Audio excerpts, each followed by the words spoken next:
Are protests really grassroots, or is someone funding them? Find out on the Middle Ground Mic. All right, everybody, welcome to the Middle Ground Mic. We got a great guest back on here today, Adam Swart from Crowds on Demand. I'm going to say Crowd Control. He's been a guest on this show before. He's a great guy, honest, upfront.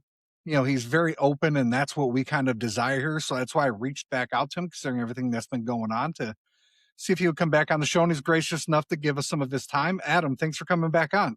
Hey, Joe, thanks so much for having me. It's great to be with you. And congrats. You were just telling me how big this thing is growing, this platform that you've been building. So congratulations on that growth and in your success in that regard. Yeah, no, I appreciate, the one thing a lot of viewers say is they really enjoy the fact that I can have a conversation with someone like, a Crowds on Demand, or somebody who, depending if they went on some other networks, right, it might be like in a gotcha or an argument session. And I'm more about, let's talk about it. Let's see where everybody's at. I agree. I think gotcha journalism is not a good way of journalism. I think, look, it's reasonable to ask people tough questions, but you gotta let them respond. One challenge with cable news is you got 5 minutes for a segment. Sometimes it's 3 minutes for a segment. So in 3 minutes, it's very hard. You want to get your 30-second soundbite of the 3 minutes, or even the 20-second that then you have on YouTube or other platforms that goes viral. So you're trying to create a certain type of moment, and that's not always conducive to the kind of dialogue people want in a more substantive format. So I appreciate that the long form of what you do, and I'm excited to be back on your program.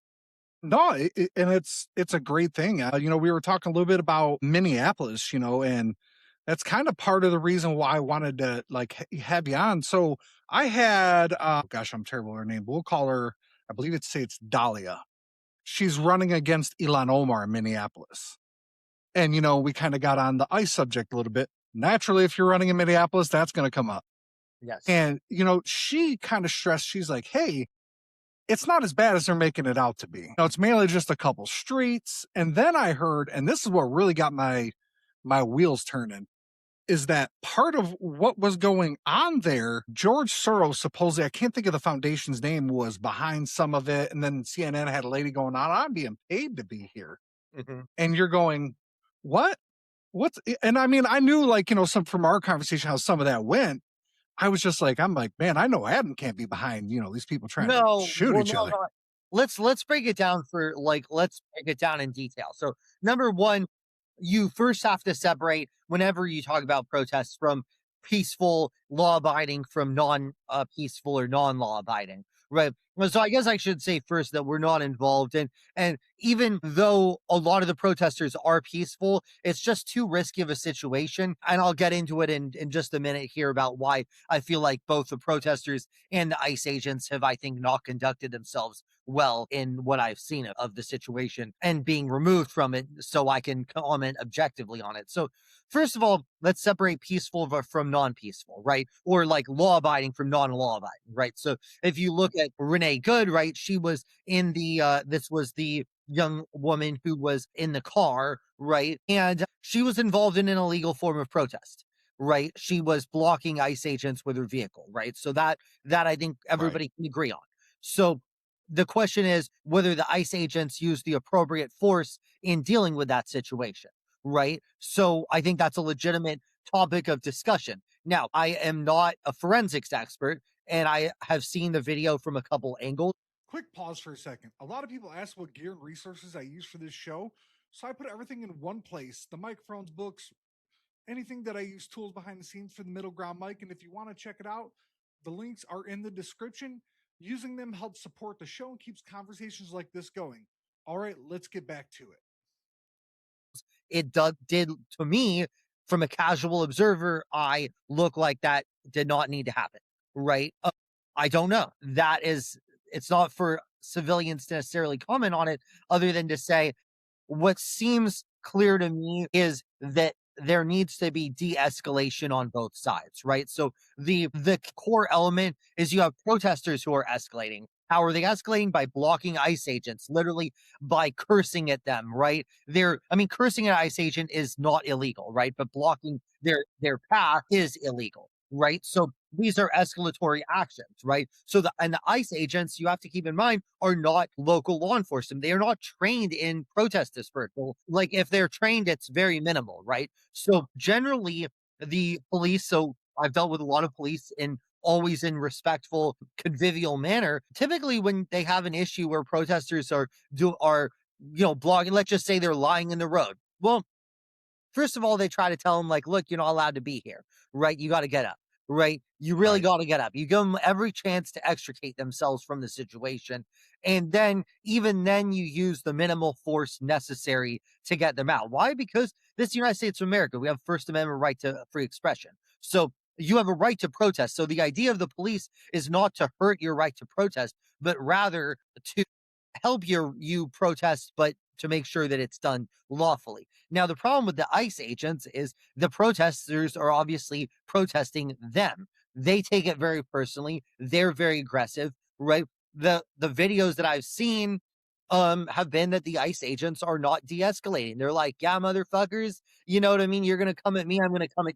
Well, that to me is not professional Right. law enforcement, right? So this is not a bar fight. I expect more from the ICE agents to be able to sort of say, hey, look, you need to be able to do your own. You need to be able to, if you're going to do crowd control, you need to be trained in how to do that, right? And kind of, this is not Saddam Hussein's Iraq, you know what I mean? You don't just like see a bunch of protesters and fire your gun in the air, to disperse. This is what happens in a third world country, right? But Right. in America, that's not how we deal with it. So my kind of feeling is, I really feel like it on both sides, it's been very poorly handled, and you need more de-escalation training for both. Now, I come down a little harsher on the side of the law enforcement, because I don't expect protesters to always conduct themselves with decorum. I expect law enforcement to do that. That's what they're paid to perform themselves with decorum. Now let's get to the issue of the paid protesters, right? So, yes, are there people probably being paid for this? Well, that needs to be examined. There are certainly people being paid indirectly for it, right? So, in the sense of maybe these are people through academic programs or other jobs where, like, your job is to protest, right? So, like, maybe that's not technically your job, but it's basically your job. So, yeah, I mean, I think all these people need to hold themselves to a higher standard. And, I have even published what's called the Protesters' Bill of Rights and Responsibilities and the Law Enforcement Bill of Rights and Responsibilities. And if you want, my associate will send you a copy. Yeah, I love it. And because we are, this is something that's very important to understand, is what people have a responsibility to do to conduct themselves appropriately in these situations. Yeah, and it's not easy. They, especially in the Renee Good situation, when I was watching that, if it really kind of felt like a no-win situation with how violent it was getting. It felt like nobody in their right mind was going to win, right? And her wife was sitting there telling her to drive, not knowing what's on the other side of that car, that agent's right there. So it was just, and I remember seeing, I don't know if it was the guy recording it himself, but it was kind of like a bystander. And it was after everything had shoot, the wife was going, oh my God, it's my fault. It's my fault. It's my fault. And I'm going, like, man, why can't we just step back? Go, Yeah. okay, you know what? Let her get down the road. Then we're going to go get her. Well, Re- this is my take. Exactly. This person is not a serial killer, right? right. You know who she is. You have her effing license plate. So if she did something that's illegal, you're the United States government. You think you can have an arrest warrant? You have her license plate. You know where she lives. You know where her wife is, right? So if she did something illegal and you have an arrest warrant, you have cause to do that, then by all means, like, take that necessary action. But I think that it's sort of the same thing with that cops have been getting in trouble with over high-speed police chases, which are kind of generally cool to watch in those movies, like that movie Bullet from the 70s with Steve Yes. McQueen. Like, great movie, great chase, but this is an extremely dangerous thing. Like, yes, if you're talking about somebody who's extraordinarily dangerous, then that may be necessary. But in this woman who it seems like was guilty of being an extremely irresponsible protester and blocking law enforcement. Yes, that may be a crime, but that is a crime that doesn't need to be, tackled that particular second. So I think the urgency issue is a good point that you make, Joe. That and I think the problem is the ICE agents, because they're not trained at this sort of thing. When I talk to police on site for protests or any kind of event, right? They always start talking to me by acknowledging that we have the right to First Amendment expression and that they are there to help us with that. They always say this, right? And I always tell them when I'm there, and I always instruct my associates to tell them that we are peaceful, lawful protesters committed to expressing our rights within the bounds of the law. So we are looking. The thing is, I always say there's no excuse for an illegal protest in a country that gives you the latitude to protest. Like, we're not England. You're not going to get arrested for thought crimes here, at least not now. You know what I mean? So we're not a third world country, right? So you have the right to protest. So we should expect that people do so lawfully. Yeah, and I mean, and it's not easy for the law enforcement. I mean, and even the protesters. I forgot I don't know if it was Portland or there where they had the lady goes, "I'm a paid agitator." She was very specific, and I'm going, so you're putting your life on the line for like $1,000, $2,000, whatever it is that you're going to get paid. Not about the money for some of those people, though. The money is just sort of the excuse. They're adrenaline junkies. They want to, like, a lot of these people are basically what I call them professional agitators. They like to agitate. It doesn't matter what the cause is. They just want an excuse to stir up chaos. I mean, it's a very small number of people, of course, but they're people that can have a bad effect. Big other picture, Joe's, both protesters and cops should remember that a small number of violent protesters and a small number of bad, brutal cops can ruin the reputation of all protesters and all cops, right? And that is a problem. So one of the other things that I'll preface that's in kind of relevant to this subject is that I'm not saying snitch, but take on bad actors in your organization. If you are a protest group, right, and there's somebody there who's not committed to your principles, let them know that you don't want them at your protest. You know what I mean? If you are a police officer and you have a colleague who is being engaged in police brutality, let them know that that's not acceptable and that you're not just going to stand by and watch while that happens. Right? So I think there's a difference between that and snitching. Like, in an ideal view, what you can better do is guide these people to the light, guide those people to doing the right thing. You know what I mean? Because I get it. No one wants to snitch on someone who is their friend. But what you should at minimum do is let them know that, like, what they're doing is not acceptable and you're not just going to stand by while they do those things. Yeah, I mean, and then it's not acceptable, and people need to hold themselves to a high standard, no matter who you are. I had a gentleman on back in, I believe it was October, and he was, because technically one of the big myths out there is people need to know is Antifa is not an actual organization. It's more of a movement, and it's kind of like the Gaznan flag, right? People buy it, don't tread on me, hang it up. There's no actual organization. It's just something people identify with. Well, he was part of Antifa Portland. We'll just say it like that. And he literally goes, "I'm okay with political violence." Well, And that's I a said, that's kind of where we separate. Well, yeah, I mean, and I'm not okay with that at all.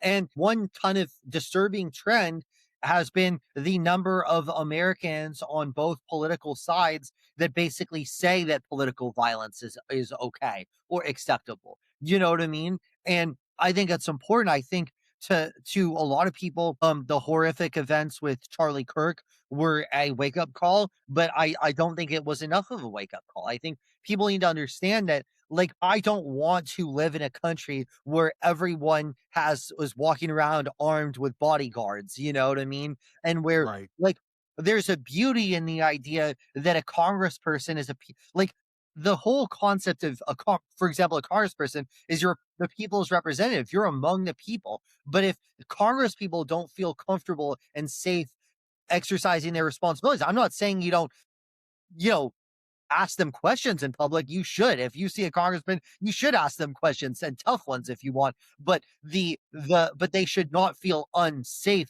physically, in public. And same with all these other figures. And I think you've seen way too much of that because there are people like that who say that they are okay with political violence, right? Yeah, and I'm not gonna lie, I never thought that I would see the day where people are like, well, yeah, I'm okay with beating somebody up for their political beliefs. I mean, Yeah. growing up, I grew up, a little bit post Ronald Reagan years, the Bill Clinton. Nobody would have you'd have had 90% of the country going, what are you doing? They would have turned against you. Oh, they And would have. now it's acceptable. Well, what's interesting, Job, is that in people's personal lives, I don't think this is how people conduct themselves. I think there's this like kind of online warped world that creates a warped personality, because I have a lot of friends who are Trump supporters and a lot of friends who are very much on the opposite end of that. And they, I'll host events with my friends and they'll see each other, and they probably don't discuss politics a lot, but they know each other and they know where the other one stands, and they're all fine. So like on a personal level, I feel like people don't support this. I think that this is the effect of the media bubble, which is kind of an oft discussed thing, but it's more important than a media bubble. We're talking about social media, and social media to me is a cancer. It is a cancer. These social media companies make money on dividing people. I'm sure you know people, I know people who've been driven completely down a right or left wing rabbit hole through social media because it radicalizes Man, you. They skip too the many. the more you spend, the more valuable you are to them as a user, because they measure the user engagement for their ads, right? That's how they make money. So, and by the way, just a little real question for you, Joe. Hmm? What do Elon Musk, head of Twitter, Mark Zuckerberg, founder of Facebook, and Reid Hoffman, who I believe is the founder of LinkedIn, have in common? I would not know. They are all contacts of Jeffrey Epstein. They were all in his emails. Wow. I heard about So, Musk, but I did not hear about the other two. Mark Zuckerberg, and Reid Hoffman all were connected to Epstein. Now, just to be clear, I'm not suggesting anything untoward, but they knew. I mean, they knew who he was. I mean, this is a guy who's a convicted, of what he's Right. been convicted of. And my understanding is they all associated with him well after that period. Um, so it's interesting. So I guess the analogies I would use is, what did Jeffrey Epstein do? He groomed people. What Yeah. does social media do? Grooms people. So Yeah. I've I had would like to. I honestly, personally think all three of them should. There's this Epstein committee that has been interviewed Bill Clinton and Hillary Clinton, right? I believe that all three of those men should be questioned by this committee on what on earth that they had to gain from Epstein. Because, by the way, what I'm like, okay, with Bill Clinton, if anything, I get it. Like, it's a private jet, right? Like, but Musk, Hoffman, and Zuckerberg are all extraordinarily rich, far richer than Epstein. So what on earth did Epstein give them of value is what I want to know, right? Um, I would suspect, because I believe it was in Epstein's email. I believe that one Democratic congressman, I don't know if it was from the Virgin Islands or wherever, she was trying to get dirt on Trump in the middle of the hearing, texting Epstein. So I'm wondering if they were trying to use him as kind of, where do I get my information from? possibly, you know what I mean? But that is I don't feel like any of them deserve the benefit of the doubt. They deserve to be answering questions under oath, is my opinion. Yes. But I think, is it not interesting that I think the largest social networks, the heads were all connected in some way to Jeffrey Epstein? Yeah. No, and the social network part, radicalizing people. there's a protest group here in Michigan, not like group, but it's like a group on Facebook, I should say. And, I'm sitting there, ICE just bought a center and they're turning it into a detention center not too far. And I'm like, oh, I'm going to go there and maybe try to talk to people, see if we can be reasonable. And I posted, I said, it was the group. I said, hey, would anybody want to meet up while you're there and just have an open and honest conversation? Just be, oh, well, if you're not 100% against it, you're a Nazi, you're a communist, you're this, you're that. And I'm like, It's probably not a okay, smart tactic. First of all, that's yeah, not a smart tactic because you have to build a movement, and sometimes what you have to do is you have to build a disparate movement. I mean, for example, what's kind of interesting here is like they call it a horseshoe theory, right? So you've got right now you got Trump who's prosecuting this war against Iran, and there are people on the left who oppose it. But what's interesting is there's also people on the right who strongly oppose it. The Tucker Carlson, Thomas Massey, Marjorie Taylor Greene. I mean, if you want to put Nick Fuentes in there, right? Like, so, if you have, sometimes what you have to do is you have to make common cause with people who may disagree on a lot with you, but you can say, hey, this is an issue where we are kind of in agreement, right? I mean, the Epstein files is a great example. You had Democrats and Republicans come together on that issue. yeah. One of the few times in our lifetime, probably I would say since the 2000s that we've seen them all come together in such unity since 9/11. I mean, everybody was pretty much, hey, we're all on board. And I thought that was a good moment. And I was kind of hoping maybe it will spark something there. But yeah, that was about 5 seconds short lived. And they were right back to the usual rhetoric. So when it comes down to the protesting, if let's say you're one of those people that live in Minneapolis, Portland, which seem to be actually, before I go into that, I'll ask you this. Why is it with those two cities specifically these days that things seem to go from normal to crazy? And the reason why I'm asking that is they've done ice raids here in Detroit. People aren't getting shot. Nothing like this is going on. Well, let's talk about Portland first. Portland, one thing that Portland has is you have a group in the city who are extremely radical left. But you also have kind of this area, like kind of rural Oregon, and the people kind of in the outlying areas, some of them are quite radical right. So Portland, I think, has been the showdown for some kind of confrontations between Antifa and some of the kind of far right groups. So that has kind of been a part of it. Minneapolis has been a lot more surprising because so Portland's always kind of been known for having this. I mean, ever since I've been politically aware, there's been this kind of dynamic, right? Okay. Minneapolis is interesting because I'd spent some time in Minneapolis like prior to 2020, and it's always just kind of a peaceful, sort of sedate, a little bit boring city. And then ever since the George Floyd matter, it's really just gone kind of crazy. I mean, first of all, one commonality they both have is they've both engaged in the defund the police movement, which is one of the worst possible movements. It is Yes. it is one of the most dangerous ideas that I've ever seen in my lifetime. Why is it dangerous? Well, it's not only dangerous because you're going to have an upswing in crime, because you will, but you're also going to have increased vigilantism, right? So I'm sure but maybe your audience needs a primer on the Kyle Rittenhouse matter. So Kyle Rittenhouse was a young man. I think he was 17. Was he 17 at the time of the incident or 16? Yeah, I believe he was 17 at the incident and 18 when he was on trial. Right. Okay. So you basically have in Kenosha, Wisconsin, you have the police who basically completely disengaged from the city, right? So the city is burning, right? And the radical agitators are just looting, burning, whatever the city. This kid comes in and he sees himself as a hero, and he's like, okay, I'm going to do it, right? And he's 16, 17. He's trigger happy, right? So he wants to kind of get in the mix and help, right? And then he is showing down, has a showdown against these kind of total nut jobs, right? But my point is, this is a symptom, whether you agree with Rittenhouse or not, he should never have been in this situation or in the first place, because it shouldn't fall to a 17-year-old kid to defend property. It should be the police that defend property, right? Right. Because this 17-year-old kid is not trained. So the kid is going to do what he did potentially, right? And whether you agree with it or not, and I'm not even going to wade into that because it's too controversial, but I'm going to say, I think we can all agree he shouldn't have been in this situation in the first place because if had the police been doing their jobs, right?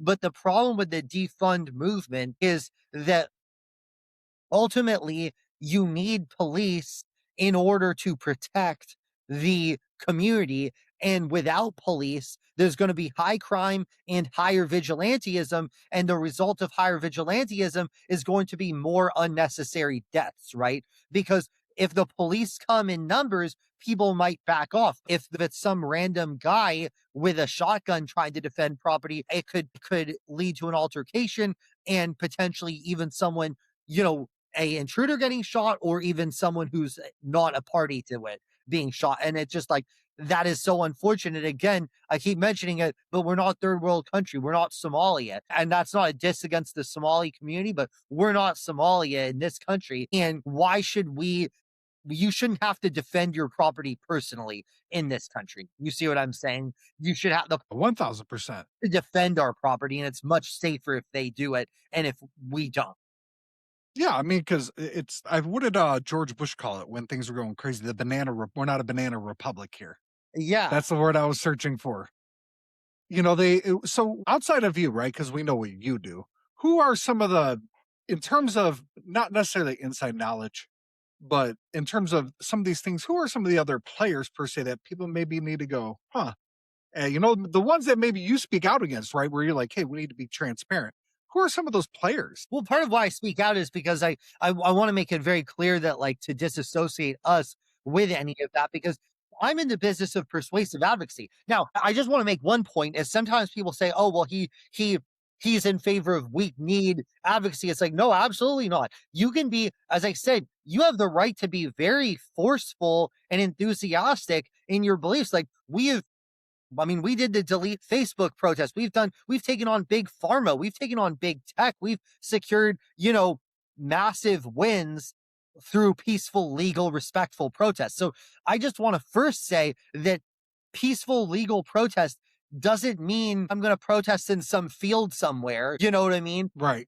Like when I deal with law enforcement, like sometimes we'll be doing a big event for a company outside a convention center and the police will say, "Oh, can you move a block away?" And I'll say, "Well, respectfully, no, we can't do that. And we have the right to be here. So with all due respect, we're going to stay here." Right. And I said, like, if you need to run it by your commanding officer, your commanding officer will tell you the same thing. Right. So just to be very clear, being peaceful and respectful does not mean that you aren't seen. It just means you're doing things within the realms of the law.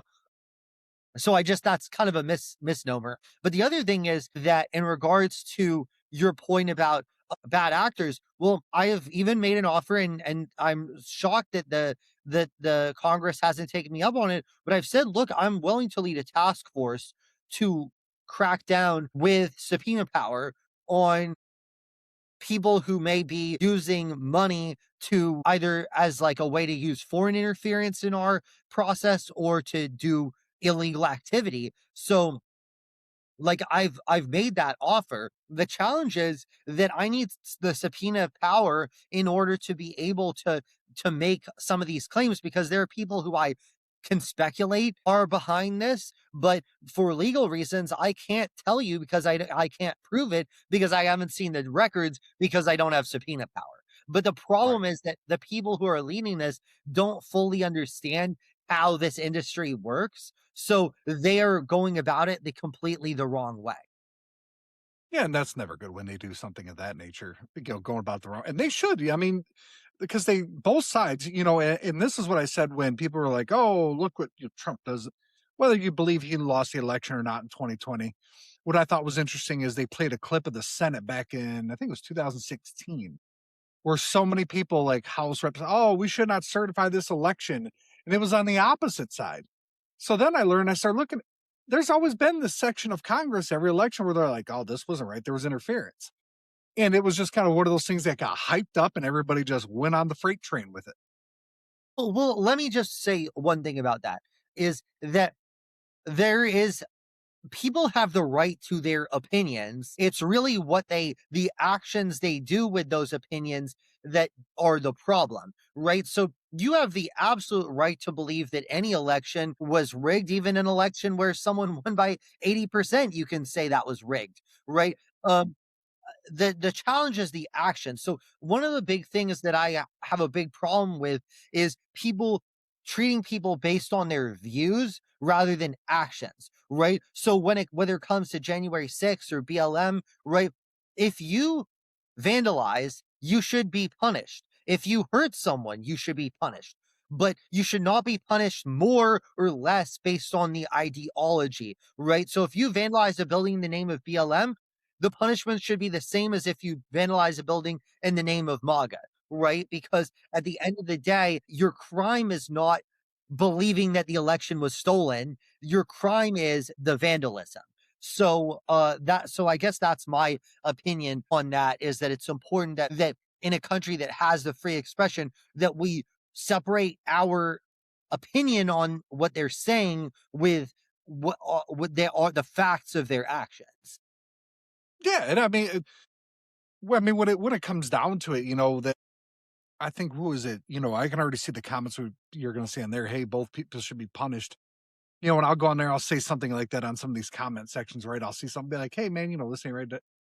Oh, well, you know what? You're a communist, or, a Nazi. I did a show with a guy who was an Obama White House fellow, and he's from Shanghai. I've been living here since he was 10.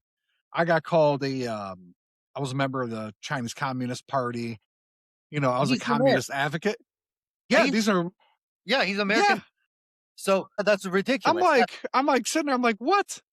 Yeah, that's ridiculous. Obviously, that's ridiculous. He's an American citizen. So I think that name calling is your resort when you don't have an argument. So Yes. like when people resort to name calling, or that is just a sign that they don't have a better argument to rebut the claims that are made. I mean, it's even the same thing when people accuse each side of kind of compensating demonstrators. It's like, first of all, there's money on both sides in the political spectrum. So let's just be clear that both conservative and liberal are paying people, and have a ton of money. There are billionaires on the right and on the left. So let's dispel with this idea that that one side is genuine and the other side isn't. Yeah, I wish, they should send me and you on a campaign. The government should, to put that out there. We Yeah. might not make it back, but Well, I guess my take is that, well, hopefully, I mean, my take is, when I talk to people, people agree with me. It's when people don't know you. So I do feel that the more dialogue you have, the more I think you can figure it out. I mean, I think we all know this to be true, but somehow it doesn't always see the light. no, and I wish it would. It would make life a whole lot easier for everybody, really. I want to throw out there, I've never seen anything remotely once linked to your company where anybody's pointed the finger at it. At least from my end, nobody's come up and been like, hey, but the one name, I always hear about the certain names, and I'm like, okay, it's like you always want to try to go with an open mind and perspective. But then you see the things like the Minneapolis, and that's why we had to get you on here, because I'm like, we've got to hear some perspective on this, because all you hear is, and as much as I'll be fair, CNN has kind of seen the move a little bit back more towards the center these days. Yes. They still it's the hype rage, right? Everybody goes after the hype rage, and if they don't have the hype rage, it's like they just automatically put their fingers in their ears and tune you out. Yes, that's very true. And that's really unfortunate to me. Like, I think that the media has become so cowardly these days, Yes. and they never want to confront their own viewers with hard truths. That's the fact. Like, and I don't like that is occurring, that they are just trying to, like, circle jerk their viewers. That honestly feels like that's what each media outlet is basically. I mean, there are a few who I think will, like Bill Maher has a lot of left-wing viewers, but I think he'll tell them a hard truth. And I think Bill Maher. Tucker has a lot of right-wing viewers, and he'll tell them some hard truths. So there are some who will. I mean, I'm not saying I even agree with either of those people, but I'm saying most people tend to just tell their viewers what they want to know. Yeah, and that's always the sad part. I wish, though, the one thing I'll say is Bill Maher does come out in his show and he goes, "Hey, I'll let y'all know the Republicans are willing to come on my show. The Democrats blocked me." And that was ironic because for a long time, my show was the opposite. Is I got people that were left leaning, if you want to call it, that were like, "Yeah, we'll come on and talk to you." But people on the right were kind of like, "I don't know about that." And I'm like, it's not a I got you session. It's literally, let's just talk about it. Yeah, I agree. I think it's important that I think these sort of cross dialogues are important. And I think for a few years we saw none, and now you're seeing a lot more kind of dialogue where you do have people of kind of opposing views talking. But I think that what you're seeing is where I think we have to figure out as Americans is where do 80% of us agree and where is there disagreement? Because it does feel like there are a lot of areas where 80% of us kind of agree. Like even like take an issue like abortion, right? You think of like, oh, are you pro-life or pro-choice? Well, the reality is most people understand that there should be some abortion allowed in certain situations, but it shouldn't be until birth, right? Like there's some place where you should allow abortion and some place where you shouldn't, right? And you figure it out. And what is it? The Bill Clinton, the safe, legal, and rare, right? That's what Bill Clinton said about abortion, right? Yes. And so I think 80% of America probably agrees to some extent, right? You know, so there's a lot of things like that. I mean, even with like the war, right? I would say my understanding is 70% of Americans don't want the war in Iran, right? Like that's my understanding, right? And so I think that there are consensuses that you see of people, but those consensuses aren't necessarily always reflected in the wider political system. Yeah, and it's very unfortunate. I wish it was a little bit more in line. I know your time's valuable. Is there anything you want to tell the public that they should know before we exit Yeah, this? I do. I actually want to give your audience a free tip. So some free tips. So okay, so we talked a lot about advocacy, but most of you guys who are audience are not necessarily going to be advocating on a political matter, but you do need to advocate for yourself. So we're an advocacy company. So one of the things I'm like working on doing is telling people to be their own best advocates, right? So I'm kind of one of the things you have to do. So like here's an example. Like your flight it got canceled. You need a new flight.